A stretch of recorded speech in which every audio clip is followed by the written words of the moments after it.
Good afternoon, everybody. Welcome and aloha. And to our distinguished, all of you, everybody in here is a distinguished guest, okay? Look, I'm just going to be very informal. I apologize for being a couple minutes late. I was at City Council, and they're going through the nominations of our cabinet, and it just so happened my managing director was up for the line of questioning, and as a show of support to him, he is so integral to what we do at the city. I wanted to be in there while they questioned him, but as it turned out, they didn't question him. They were acknowledging him, and that was very, very nice, because what we've really tried to do in our first term was establish a very good working relationship with City Council, but that's not what I'm up here to talk about. I'm up here just to welcome everybody. I'm really excited to hear our speakers. Let me tell you, in this role as mayor, I think I came into the job having worked in media for 43 years in a world where we sort of lived on the edge about expecting the unexpected. That was sort of the nature of a newsroom on a day-to-day basis. You know, you just never know what would happen. In fact, television stations, historically at least, used to pride themselves on being at their best when breaking news would happen. So I had that appetite, if you will, or that ability, and I came into this job, and it was a lot of expect the unexpected, but even some cases, you know, expect the unimaginable, as we've seen. I mean, it was tough enough to come in during a pandemic, but issues like Red Hill and certainly the wildfires at Lahaina, what we see in LA.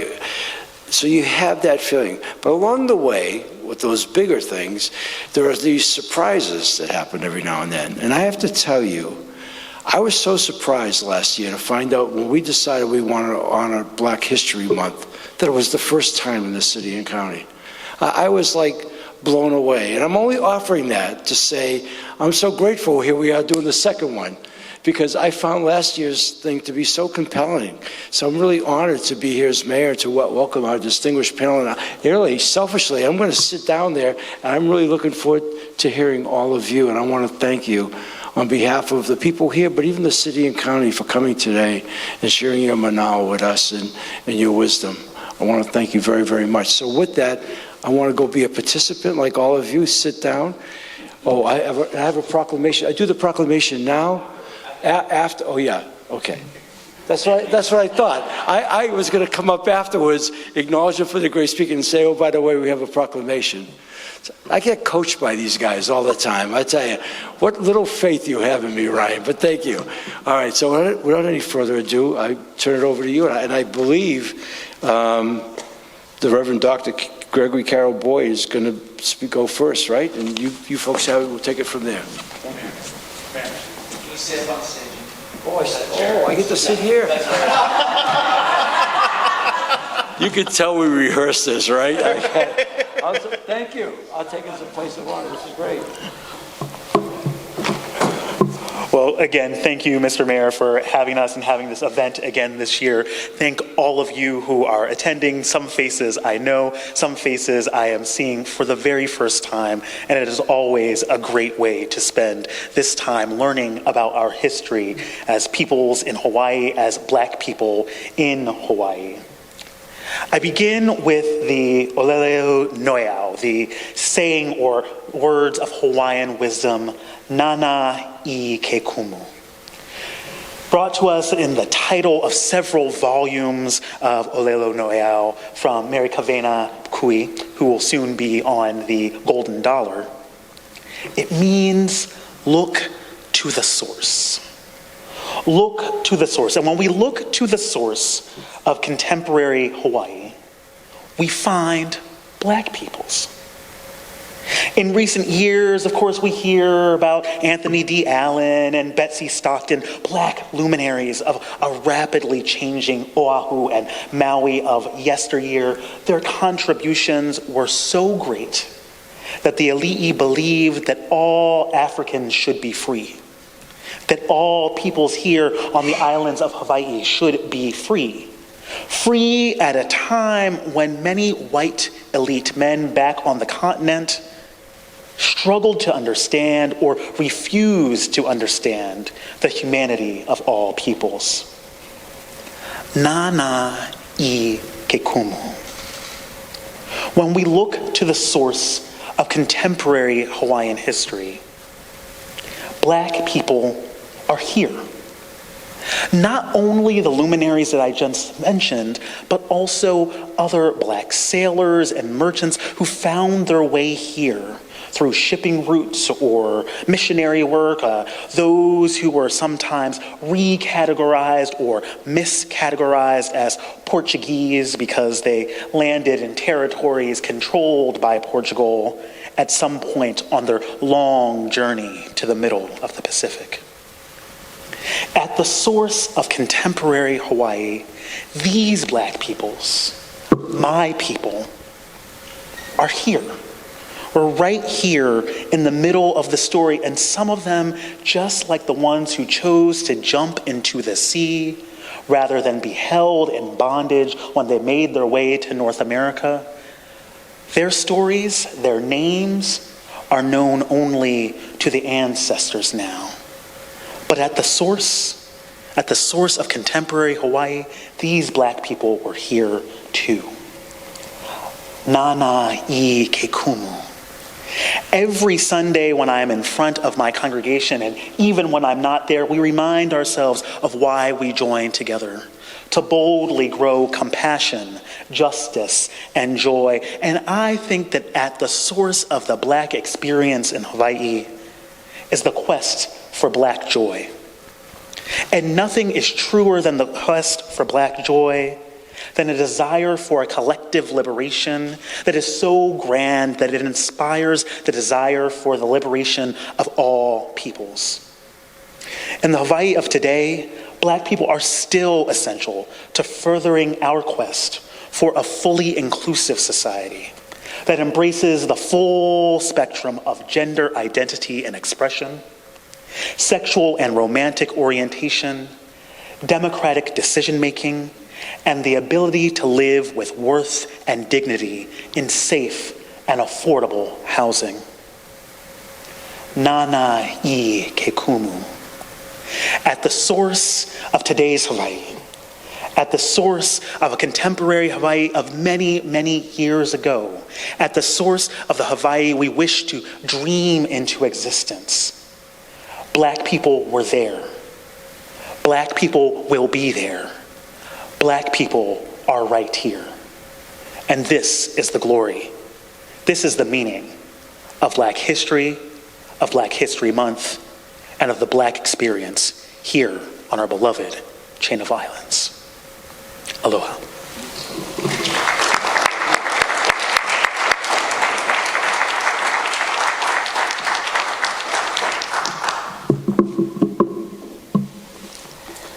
Good afternoon, everyone. My name is Alfonso Braggs, and I have the honor of serving as the NAACP National Assistant Secretary. And I just want to thank you all for the opportunity to speak before you this afternoon. I'm deeply honored to join our mayor, esteemed colleagues, guests, and the community as we celebrate the monumental contributions and accomplishments of persons living in America who made their origins to and from the African diaspora. This past 400 years have not been easy for many, yet our legacy has been forged in paths unmatched in multiple fields such as government, arts, science, education, health, and so many others. And we're truly blessed that long before Hawaii became a state, that we contributed to the American greatness with our very own heroes. Today, as we pause and reflect, I would ask us to take a moment and invoke the spirit of the ancestors. I would ask us to listen to their messages of hope, peace, and power. And given the unprecedented challenges our nation is currently facing, we could benefit from their lessons of perseverance and their unwavering commitment to better our communities for future generations. And although Hawaii's black history is just over 225 years, like the American continent, our contributions have been substantial and have had global impacts. So again, thanks, Mayor, for honoring the collective contributions of blacks in America. Today, these great legacy builders are issuing us a call to action. They're calling us to unite, to keep our eyes on the prize. They're reminding us that our most treasured assets are children yet unborn.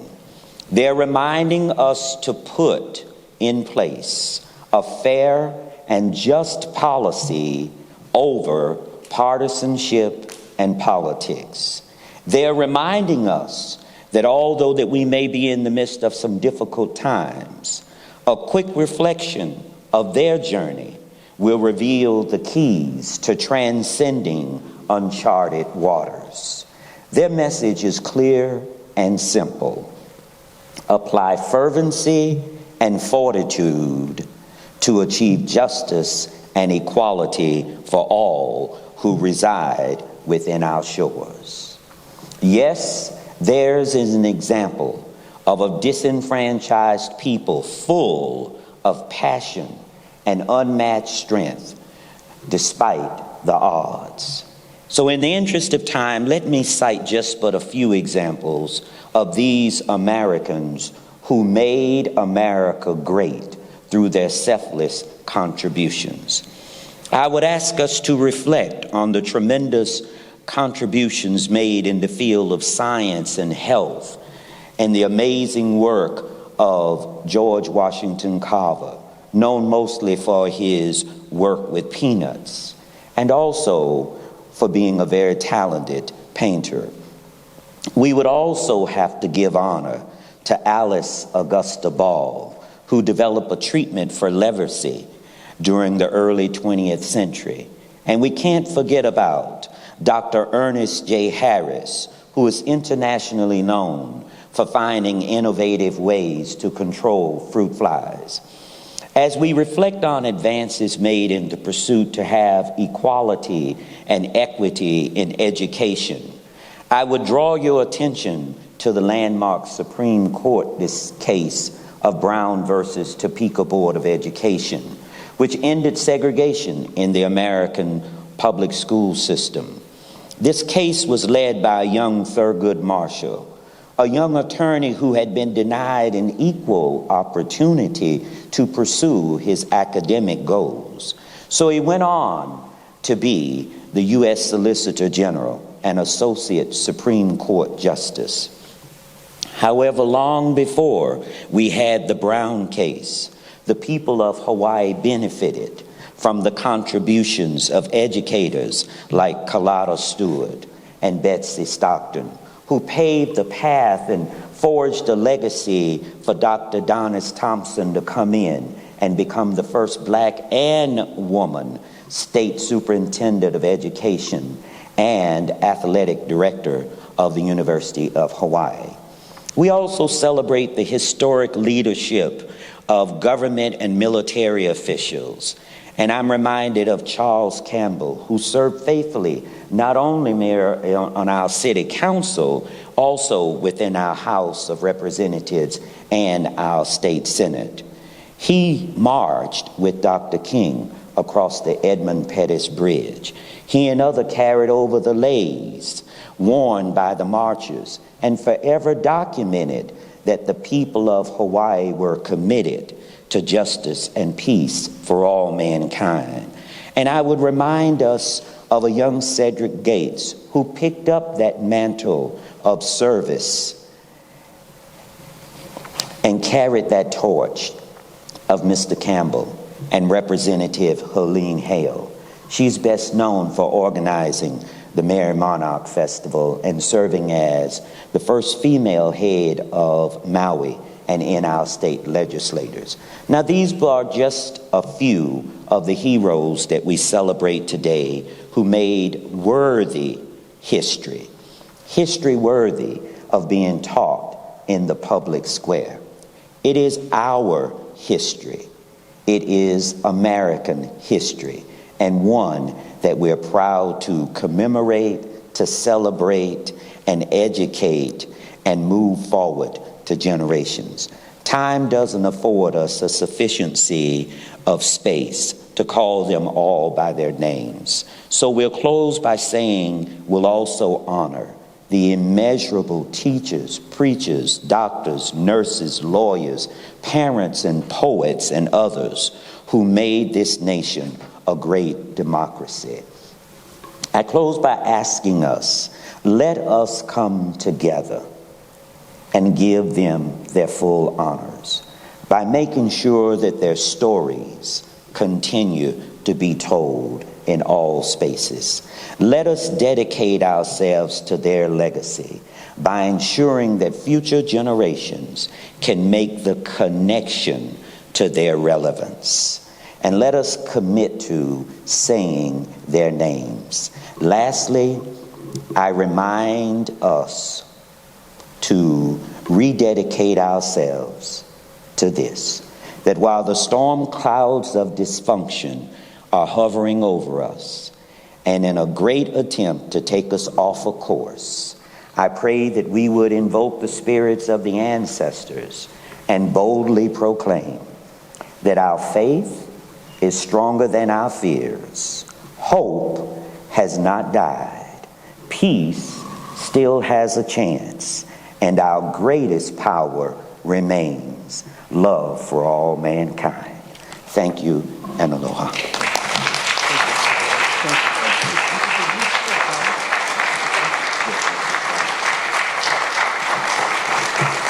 Well, I want to thank Reverend Carol Boyd and certainly Mr. Braggs for those inspiring words. And just anecdotally, since I see my longtime friend, Audie Wilson, sitting here, since you mentioned Dr. Donis Thompson, he was a young, great basketball player at the University of Hawaiʻi. I was up there as a football coach, but we were there when she was in her prime and all the force that she was for the University of Hawaiʻi, but really what she did in her work with Patsy Mink nationally and all that was affected and impacted. It was, she was a force of nature. It was incredible to know at that time. We knew we were in the midst of somebody very special.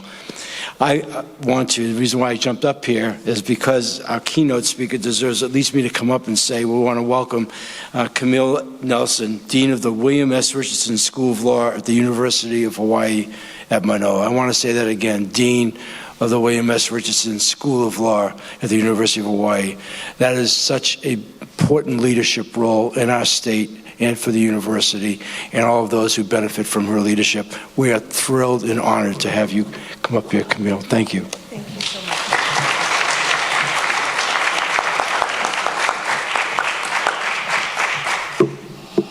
Good afternoon to you all. Mr. Mayor, Reverend, distinguished guests and attendees, dear community members, friends, I offer you a warm aloha. I am honored to be with you today in my personal capacity as an individual, but echoing the collective heartbeat of our cherished community. I am grateful to be a part of this diverse and vibrant community, of which we are all appropriately proud. As we come together today to commemorate Black History Month, we have an opportunity. As Dr. King said, quote, "The time is always right to do what is right." In the 1920s, Carter Woodson and Jesse Moreland, the leaders of what is now known as the Association for the Study of African American Life and History, launched a Negro History Week.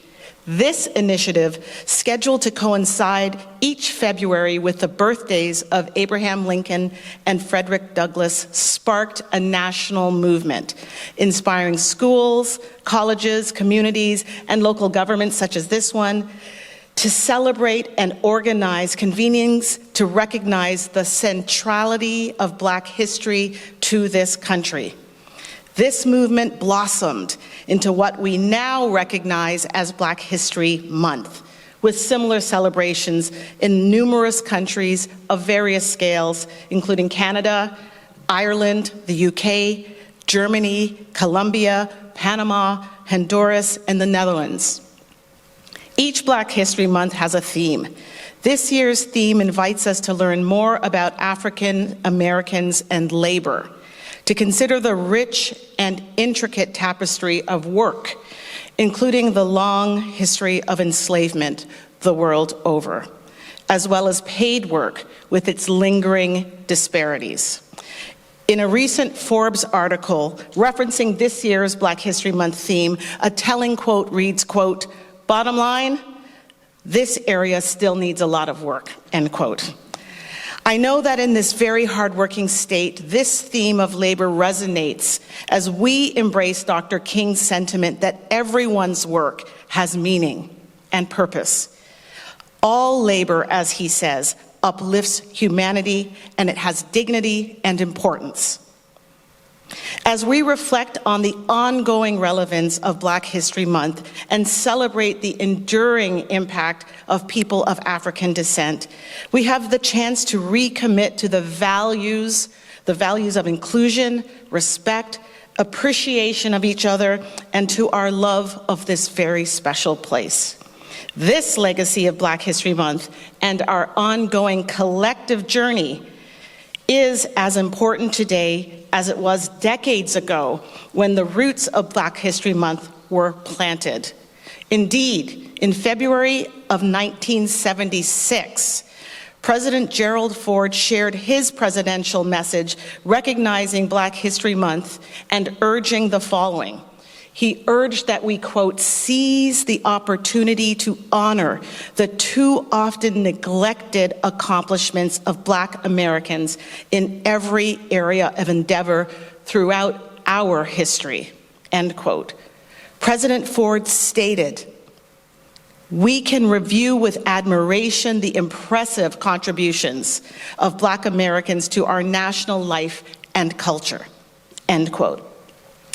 It is important to emphasize the positive, collective, and inclusive impetus of this recognition of our national life and culture.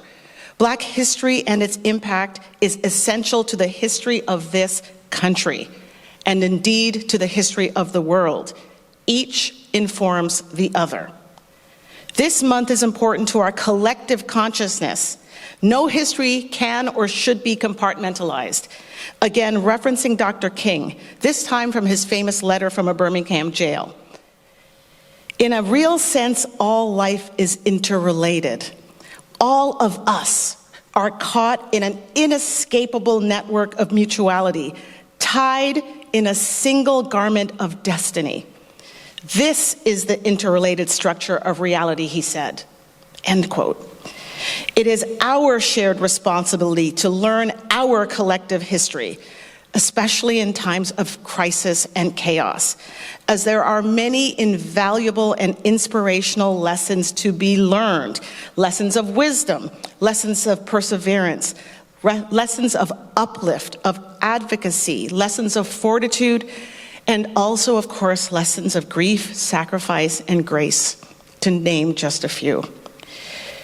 We have learned, as Dr. King shared in his speech, where do we go from here?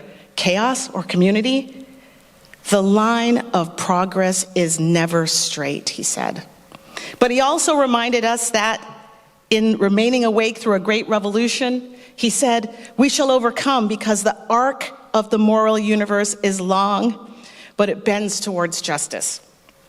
We must study and learn from this, albeit serpentine history, lest we forget and actualize the stern warning of the famous author Aldous Huxley, of course, the author of Brave New World. He said that men do not learn very much from the lessons of history is the most important of all lessons of history. Instead, we should heed the reminder of Pan-African civil rights leader Marcus Garvey when he shared, quote, "A people without knowledge of their past history, origin, and culture is like a tree without roots." Stated otherwise, as Bob Marley sang in Buffalo Soldier, if you don't know your history, then you will not know where you're coming from. Then you wouldn't have to ask me, who the heck do I think I am? And I note we're celebrating Bob Marley's 80th birthday this weekend here at Hawaii Fest. So our past informs our future. Knowledge of our collective history should propel us forward and help us navigate troubled waters. But awareness is not enough.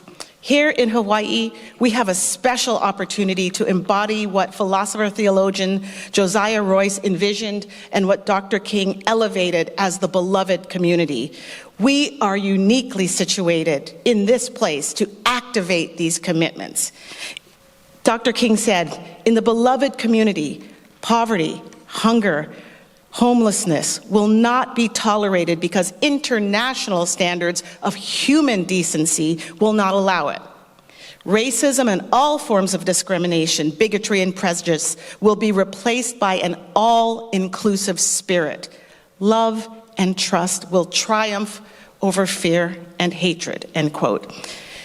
Yet, as many of you know, as many of us are aware, some 60 years after the Civil Rights Act, the fight for equity and equality still continues. Our challenge is to move from passive observation to dynamic participation and positive engagement. There is simply too much at stake. But we have been through this before, we have been through worse before. And as acclaimed American poet, storyteller, author, and activist Maya Angelou reminded us, out of the huts of history's shame I rise. Up from a past that is rooted in pain I rise. Leaving behind nights of terror and fear I rise. Into a daybreak that's wondrously clear I rise. Bringing the gifts that my ancestors gave, I am the dream and the hope of the slave. If we heed these lessons of Black History Month, we will amplify the voices of those who have been silenced. We will use our privilege and our advantage to uplift others and to undertake the tireless work, the necessary work for the ongoing fight for justice. Inclusive justice, recognizing multiple identity trajectories and intersecting realities, and we will recommit to the values we hold dear in Hawaii. This state is well situated to forge an even stronger path of allyship and coalition building, where active listening, continuous and conscious learning, honest reflection, advocacy, love, and support catalyze positive, inclusive change and uplift. Through these actions and commitments, we too will be fortified and heartened, as we too will grow through our forging of meaningful connections, through our learning of broader perspectives, and our gaining of deeper senses of fairness. In closing, as we come together to celebrate Black History Month, let us realize that history lives in each of us and in our communities. Let us not forget, let us not merely reflect on the past, but grow our understanding of where this collective history has brought us. Let us defy Aldous Huxley's quote that we do not learn the lessons of our history. In Hawaii, with our particularly embrace of the beloved community, we can be an exemplar that can amplify the lessons of Black History Month every single day of the year. We can co-create a society deeply rooted in aloha, a commitment to justice, and a dedication to the flourishing and uplift of all of our community members, the beloved community.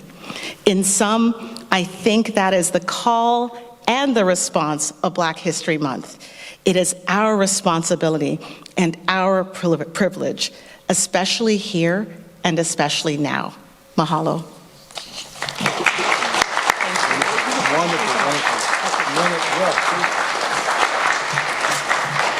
Yeah, that was absolutely wonderful. You know, I get to sit in as mayor in a number of panels in different places on different topics. You never go 3 for 3. There's just 3 great speakers in a row, you know. So Dr. Carol Boyd, thank you. Mr. Braggs, our law school is in great shape, Camille. Thank you very, very much. This should have been on live television. I put my broadcast out on my former news directors in the back of the room. But 2 of my former employees, we have 2 television stations here, KHON and Hawaii News Now. I'm going to implore you guys to make sure you get some of these sound bites tonight in the news. And if you don't, if you don't get this on, you're going to have me to deal with later on. Okay, I'm going to dip back into our former life here, even though I'm mayor now, but that's even more threatening than I was before. All right, so with that, I humbly offer this proclamation in the spirit of this afternoon. And I should have brought my readers. I just had my cataracts done. I think I can read everything without my glasses, but I'll try my best. I was amazed. You read all of that single-spaced. That was beautifully done. It says, whereas every year, February marks Black History Month across the United States to pay tribute to the contributions, perseverance, and achievements of Black Americans throughout the history of this great country. And whereas Black Americans have had a positive and powerful impact on the history of Oʻahu, dating back to the arrival of Anthony Alani Allen, who was born into slavery in New York before he sought freedom at sea and settled in Hawaii in 1810, going on to become a prominent businessman and serving as an advisor and steward to Kamehameha the Great. And whereas the city and county of Honolulu City is home to a proud, vibrant, and thriving community of Black Americans that contribute daily to the rich cultural tapestry of our island in countless ways. And whereas the city is blessed with the leadership of strong and visionary Black Americans in key positions across government, private, and public sectors, whose courage, wisdom, and insight are helping to lead the city toward a brighter future. And whereas the residents of Oʻahu and an entire country derive inspiration from the strength, spirit, intelligence, innovation, and aloha for all of our Black American family members, friends, neighbors, and colleagues. Now, therefore, I, Rick Blangiardi, Mayor of the City and County of Honolulu, do hereby proclaim February 2025 to be Black History Month in the City and County of Honolulu, in recognition of the tremendous and indelible influence Black Americans have on the past, present, and future of Oʻahu and our state, and to ensure that their wonderful contributions to Hawaii are remembered into eternity. God bless everybody for being here. Thank you.